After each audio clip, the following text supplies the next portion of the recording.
Welcome to homework. To solve for the pH that corresponds to the isoelectric point of glycine, we first need to recognize, as stated in the problem, that the protonated form and the deprotonated form of the amphoteric species have the same concentrations, or namely, the species that is negatively charged has the same concentration as the species that is positively charged. Let's go back to some information associated with glycine. It has two hydrogens when fully protonated that can come off. So there are two corresponding Ka values and also two corresponding pKa values. We can look these up. pKa1 equals 2.34, pKa2 equals 9.60. If we have the amphoteric species, the neutral species, that is also the Zwitter ion as represented in the problem, with a plus charge and a negative charge somewhere in the molecule, all represented as just HA. When in solution, it can react with water and produce H2A plus and some hydroxide. This occurs according to Kb1, which is equal to the concentration of the protonated positively charged form multiplied by the hydroxide concentration divided by the HA concentration. Another way to express this is Kb2 is Kw over Ka1. But also that amphoteric Zwitter ion of glycine that we are talking about in solution with its maximum concentration at its isoelectric point can react with water as an acid and produce a minus and H3O plus according to Ka2, which is expressed as the A minus concentration multiplied by the H3O plus concentration divided by the HA concentration.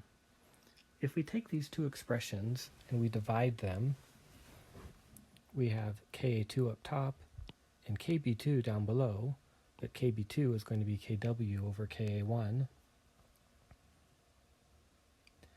Then we will get Ka1 multiplied by Ka2 divided by Kw.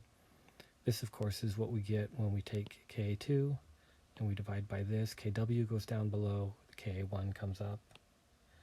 Then we have our A minus and our H3O plus coming from here in the numerator. Again, Ka2 is in the numerator. And then what was down here in the denominator now goes up to the numerator. And then we have another HA in the denominator from this expression.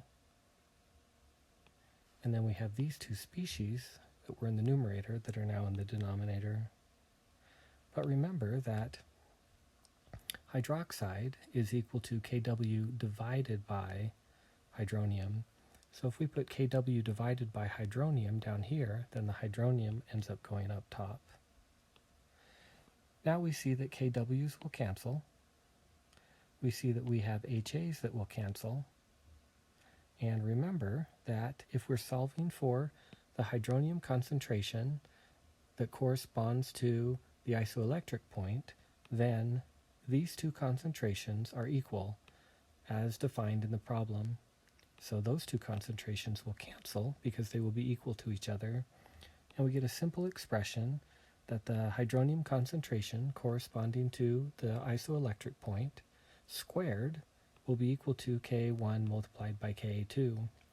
From there, we could solve for the hydronium concentration, knowing these two values, then take the negative log of that hydronium concentration to get the isoelectric point, or the isoelectric pH. But I'm going to go a couple steps further because this is more commonly done. Hydronium ion concentration would be the square root of Ka1 multiplied by Ka2. Or if I take the negative log of both sides, the negative log of the hydronium concentration is pH. The negative log of the square root of Ka1 multiplied by Ka2 is going to be 1/2 pKa1 plus pKa2, this being the more common equation used to calculate the isoelectric point of a Zwitter ion that is amphoteric, such like glycine.